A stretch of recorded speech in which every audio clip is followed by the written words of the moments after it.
All right, here now, Ambassador Danny Ayalon, former Deputy Foreign Minister of Israel and former Israeli ambassador to the United States. And I'm sure you much would have preferred to be ambassador when there was somebody that was this friendly to Israel and vice versa. The two-state solution has been in the lexicon of diplomacy for a couple of generations now, but the point that Netanyahu made, your prime minister, is that the two-state solution only works if both sides are democracies or committed to democracy.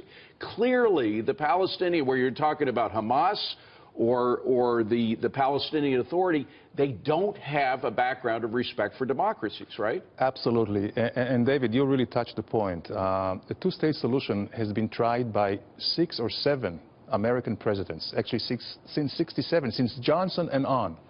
The ones who walked away from it were the Palestinians. They were offered everything by Ehud Barak, our prime minister, in 2000. Arafat, of course, didn't want it. Abu Mazen, the same Abu Mazen we see today, was offered everything by Ehud Olmert, another Israeli prime minister, in 2008 under George W. Bush. He didn't want it because he didn't want to recognize Israel as a Jewish state. He didn't want for Israel's defensive borders. Understood, but this still comes as a shock because it has been the policy of the U.S. for so long. And I'm wondering, since the Palestinian organizations, particularly the more violent ones like Hamas, take advantage of situations like this, is Israel now preparing for some sort of violent repercussion as a result of this? Absolutely. We always have to be on our toes. We have seen before that violence can erupt, and actually the fact, David, that we do not see more violence right now, it's not because of lack of motivations by the Palestinians. Everybody knows that Abbas himself glorifies terrorists, names squares after their name, giving them money.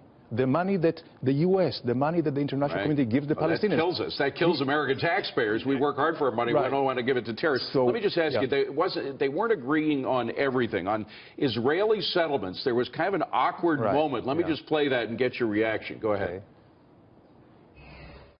As far as settlements, I'd like to see you hold back on settlements for a little bit.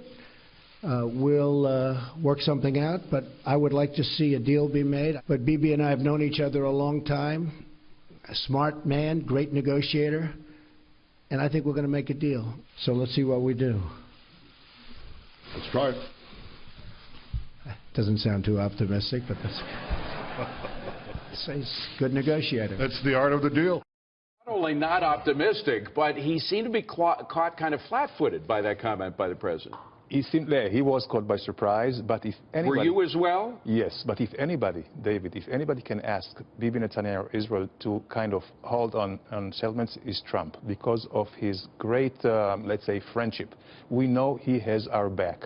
And if he thinks... But the one thing that scares diplomats like yourself, and I've known them for a long time, is the unexpected. That was very unexpected. There may be some more unexpected moments in your relationship. Right. And, you know, I know I've done many prime ministers during George W. and Ariel Sharon. So every detail is being planned ahead of time. I don't know if this was planned because, see, for Netanyahu, a two-state solution right now is politically impossible. He is under a lot of heat at home.